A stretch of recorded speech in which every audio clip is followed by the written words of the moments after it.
ফুপার কাছে চট্টগ্রাম চলে যায় ফুপু। সেখানে গিয়ে ঘটায় এক অদ্ভুত ঘটনা। ফুপুর শ্বশুরের নামে যেই C&F লাইসেন্স ছিল, সেই লাইসেন্স দিয়ে ফুপুর শ্বশুর ছেলেকে আমার ফুপাকে নিয়ে ব্যবসা করত। চট্টগ্রামে যাবার পরে ফুপু মিলে লাইসেন্সের অর্ধেক শেয়ার বিক্রি করে দেয়। তখনকার দিনে এমন অলিগলিতে ব্যাংক কিংবা বুথ ছিল না। লাইসেন্সের শেয়ার বিক্রির টাকা ফুপা হাতে হাতে নিয়েছিলেন। বাসায় ফেরার পথে টাকাগুলো গুন্ডারা নিয়ে যায়। ফুপা ঘরে ফেরেন খালি হাতে। খুব বেশি দিন লাগেনি এই ঘটনা ফুপুর শাশুড়ির কানে আসতে। C&F এজেন্সির একজন কর্মচারী ঘটনা জানিয়ে দেয় ফুপুর শাশুড়িকে। ফুপার কাছে চট্টগ্রামে ফুপু যাওয়ার পরই এই ঘটনা ঘটায় তো শাশুড়ি সব দোষ দেয় ফুপুকে। পাশাপাশি এটাও বলে দেয় যে তার পুত্রকে নষ্ট করছে।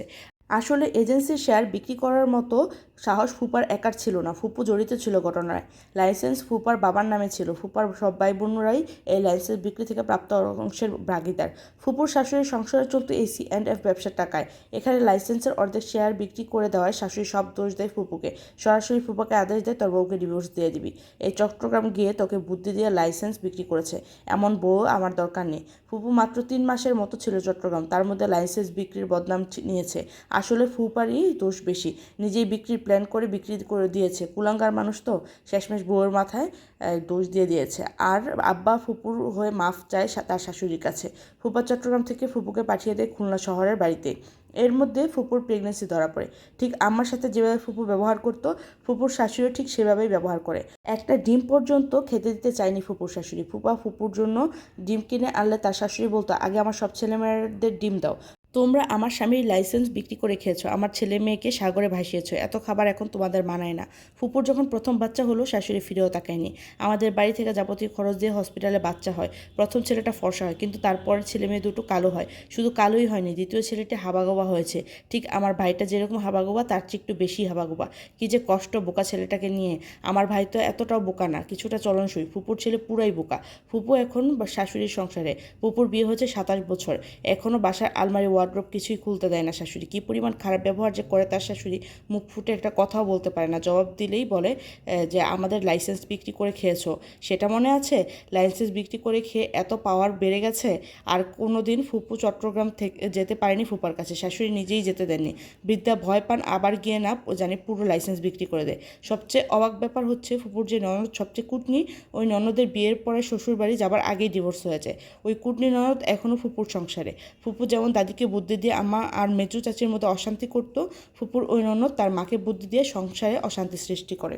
ছোটো চাচি থাকে ঢাকায়, ঈদে কোরবানিতে আসেন, ফুপুও বাড়ি আসেন। তখন সারা জীবন যে দুই ভাইয়ের বউ ফুপুকে খেটে খাইয়েছে, তারা দুজন খারাপ। মানে আমার আম্মা আর মেজু চাচি খারাপ। ভালো হচ্ছে সেজু ভাই আর ছোটো ভাইয়ের বউ। অথচ বাড়ি এলে এখনও আমার আম্মা আর মেজু চাচি খাবার খাওয়ান। বাকি দুই ভাইয়ের বউরা ফুপুর জন্য কখনো কিছু করেননি। আমাদের ঘরে খেয়ে দিয়ে অন্য ভাইয়ের পক্ষ নেন। ফুপুর বিয়ে হয়েছে 27 বছর, এখনও ফুপুর শাশুড়ি জীবিত, একজন কুটনি ননদ সংসারে। ফুপা সবসময় মায়ের পক্ষ নিয়ে ফুপুকে শাসান। এখনও ফুপুর নরক যন্ত্রণা ভোগ করছেন। যাবতীয় কাজ করতে হয় হুকুমে।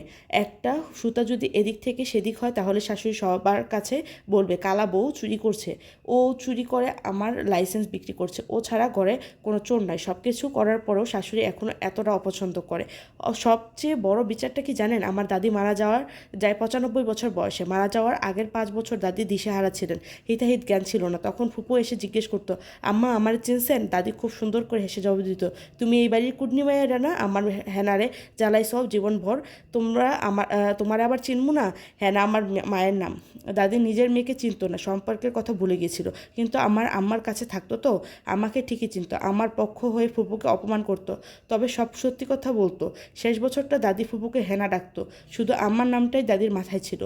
ফুপু অনেক কান্না করতো, আমার আম্মা আমাকে চিনে না, কিন্তু ভাবিকে চিনে। আম্মা আমাকে উল্টা পাল্টা গালি দেয়, কেমন মা উনি, নিজের মেয়েকে চিনে না, ছেলের বউকে চিনে।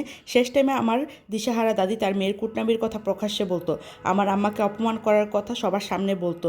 আমার কাছে এটাই ছিল চূড়ান্ত প্রতিদান। এখনও ফুপু শাশুড়ি ননদ আর স্বামীর কাছ থেকে নিদারুণ যন্ত্রণা সইছে। সবচেয়ে কষ্টের ব্যাপার হচ্ছে, লাইসেন্সের অর্ধেক শেয়ার বিক্রি করেছিল বিয়ের কিছুদিন পরে। এরপরে বাকি অর্ধেক দিয়ে ব্যবসা করে যা ইনকাম হতো, সব ফুপুর শাশুড়ির কাছে পাঠাতো ফুপা। এই 27 বছরের সংসার জীবনে ফুপু কোনোদিনই অর্থনৈতিক স্বাধীনতা পায়নি। এখনও দিন রাত গোলামি করছে, কারণ ফুপার নিজের কিছু করার মতন যোগ্যতা নেই। বাপের লাইসেন্স দিয়ে ব্যবসা করেন ফুপা, সব টাকা মা বোনের খাতেই পাঠান। ফুপুকে স্বাধীনতা দিবেন কোথা থেকে? শ্বশুর বাড়িতে আঙুলের মতো সোজা হয়ে থাকলেও বাপের বাড়ির প্রতি তিনি এখনও অবধি অকৃতজ্ঞ আছেন। আমার মা চাচি যে দুজন বছরের পর বছর সেবা যত্ন করছে তাদের এখনও ক্ষতি করতে চান সুযোগ পেলে। হয়তো এভাবে অকৃতজ্ঞ হয়ে মরবেন ফুপু। গল্পটি এখানেই শেষ হয়। এই গল্পটি একটি আপু তার মায়ের ডায়েরি থেকে পেয়েছিলেন এবং নিজের অভিজ্ঞতা থেকে যা যা দেখেছিলেন তাই জানিয়েছেন। আসলে এখনও অনেক ঘরে এরকম অনেক ধরনের নির্যাতন চলে আমাদের মেয়েদের উপরে, তা আসলে মেয়েরাই করে সচরাচর। আর এখানে দেখা যাচ্ছে যে একজন মানুষ তার সর্বোচ্চটা দিয়ে একজনকে করার চেষ্টা করছে, তারপরও তার প্রতি সে অকৃতজ্ঞ। আসলে একটা কথা কি, ঢেকি স্বর্গে গেলেও কিন্তু ধান বানে। যাই হোক, গল্পটি ভালো লাগলে একটি লাইক কমেন্ট শেয়ার করতে কিন্তু ভুলবেন না। আর ফলো দিয়ে আমার পাশে থাকবেন, তাহলে এরকম অনেক ধরনের গল্প আপনাদের সাথে শেয়ার করতে পারবো। ধন্যবাদ।